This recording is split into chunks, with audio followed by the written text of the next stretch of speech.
Dan Celia. Welcome back to Financial Issues. I'm Dan Celia. It's great to be here. We've got some pretty important economic news that's come out this morning. I want to talk about that. All the indices closed in negative territory yesterday.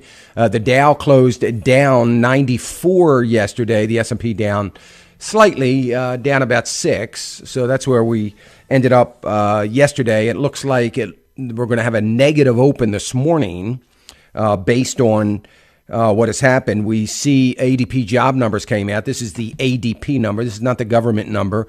In my opinion, this number means, I don't want to say very little, but it's not as important as the Friday number. Friday number is the only number, according to traders, that really is going to matter. I mean, this certainly gives some indication that the Friday number could easily be over 200,000, since this number was at 215.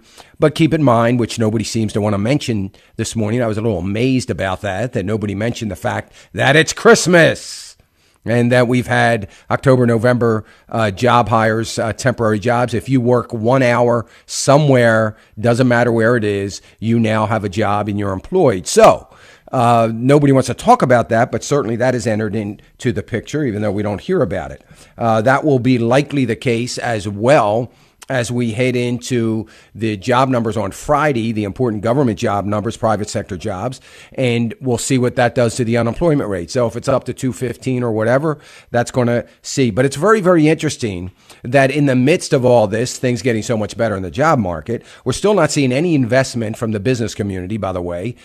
When I say any, I don't mean it's been low. I mean, we haven't seen any real investment in the private sector into this economy, into their businesses. One of the biggest investments, if you can call it an investment, that we're seeing, Archer Daniels Midland, ADM, is moving their headquarters from Illinois to, where do you think?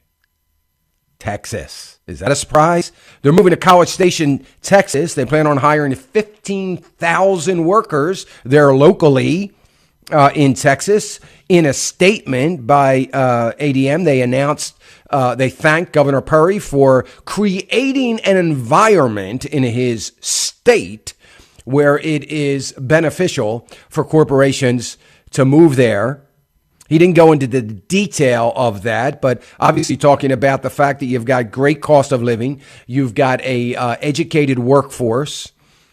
You've got more and more people moving there, decent wages. You're still in America, great infrastructure, everything going for it. And he credited Governor Perry for that and appreciated. So they are leaving the state of Illinois. They're going to maintain their global headquarters in North Jersey, which is mind-boggling. I wouldn't be surprised to see that change. It's one company. It's a very large company. They're moving to Texas. Another company moving to Texas as we continue to see Illinois struggle more and more. Speaking of Illinois, a huge ruling coming out of a judge yesterday basically indicating that Detroit's bankruptcy plans can advance.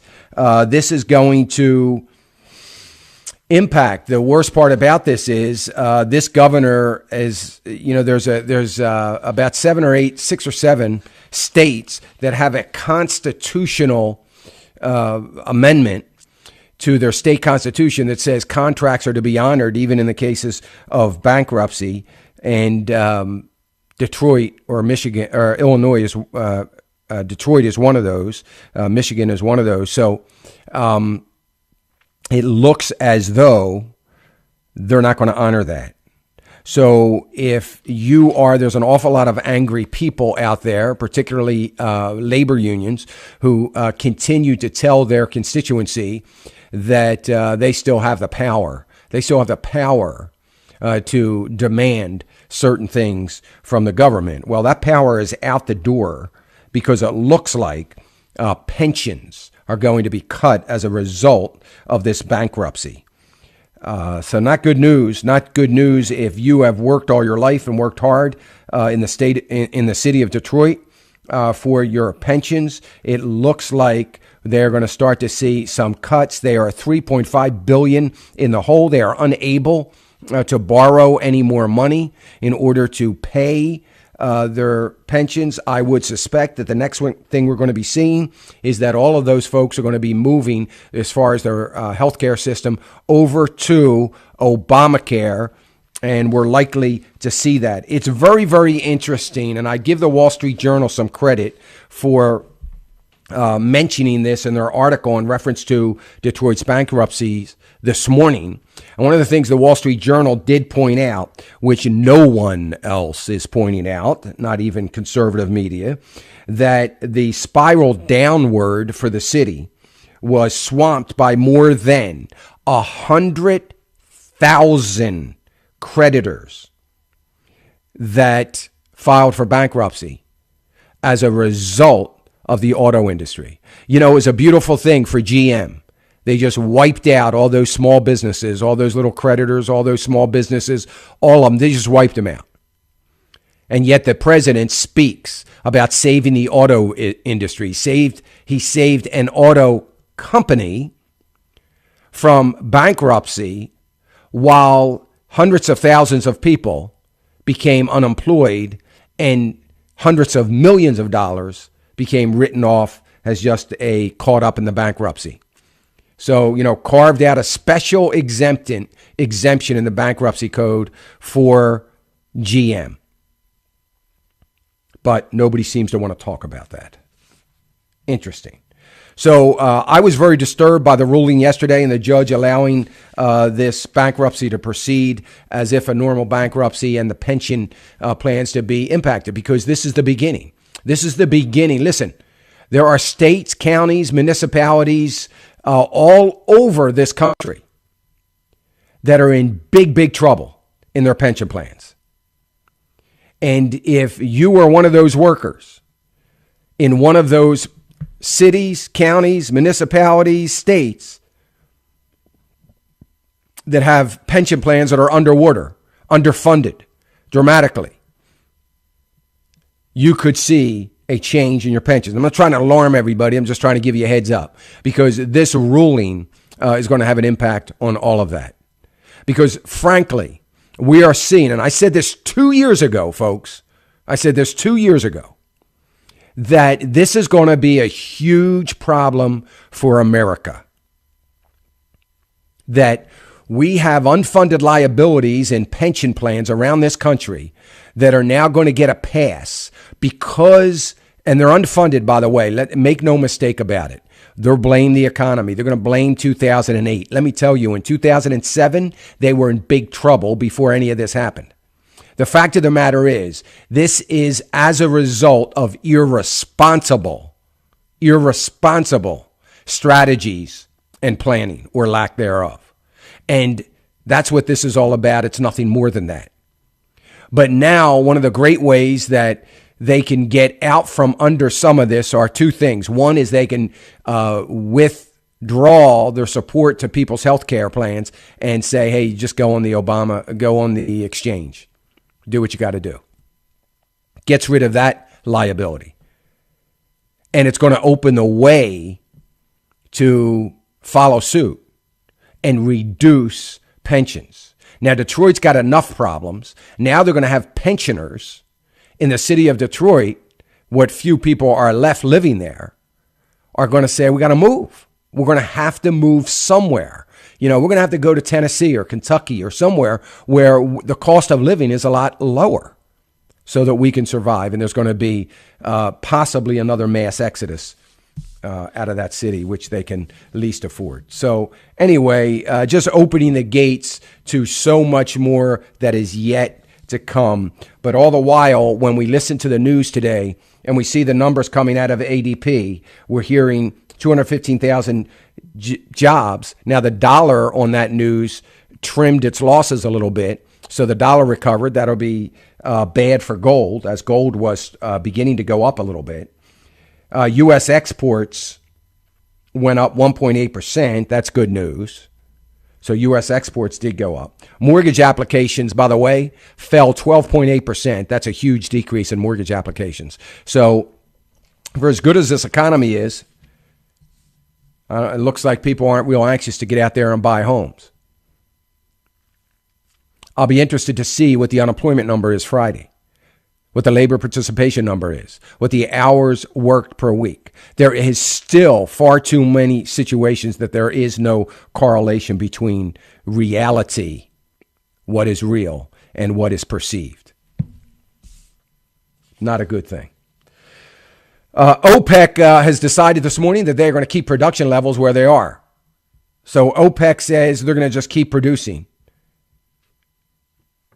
And that's not good news, because somebody's going to have to slow down. Who's it going to be? And let me just tell you for the record right now, if this falls on the United States of America, and what I mean by that is, if we are the ones that end up slowing production, I'm going to be really annoyed. You want to talk about getting fired up?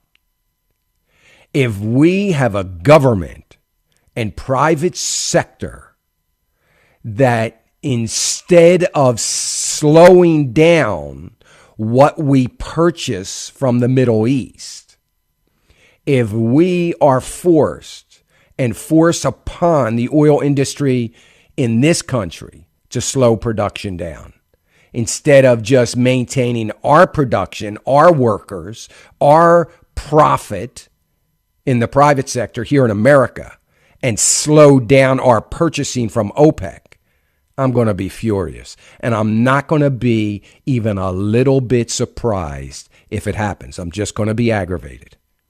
Because look, if OPEC is saying they're going to maintain production levels, we know now that Iran, because of the negotiations that we did with the terrorist nation, we negotiate with terrorists now, don't forget, because of those negotiations, Iran is going to be allowed to bring oil back into the market, and Egypt starting to begin to pick up production in oil, and Iraq doing the same, then something's got to give. We don't have any place to put the oil. There's only so many tankers out there that we can float in the ocean for an indefinite period of time with oil in it. We've got to put it somewhere. And if demand is down and production is up, something's got to give. So trust me on this, somewhere, someplace, some nation is going to have to slow down production. There's nowhere to put it. It's a wonderful problem to have, but it's also a wonderful opportunity for America to say we can now reduce our dependence even more on OPEC. The question is, will we do it? Now, I happen to know that I've got an awful lot of listeners that are in the oil and natural gas industry, and I would expect that you guys will call me.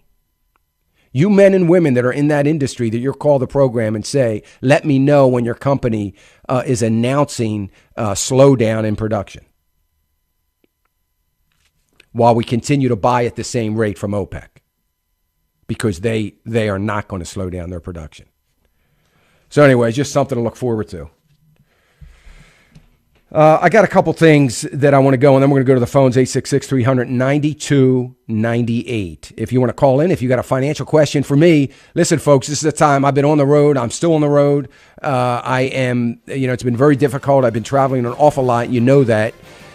And, the idea of catching up with my email it's become like a federal deficit to me. It's kind of insurmountable right now.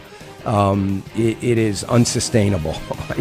I'm not trying to discourage you from email. I love the emails I get. I love the encouragement. But frankly, it's going to be very difficult. Financial issues. We'll be right back. Hi, this is Dan Celia from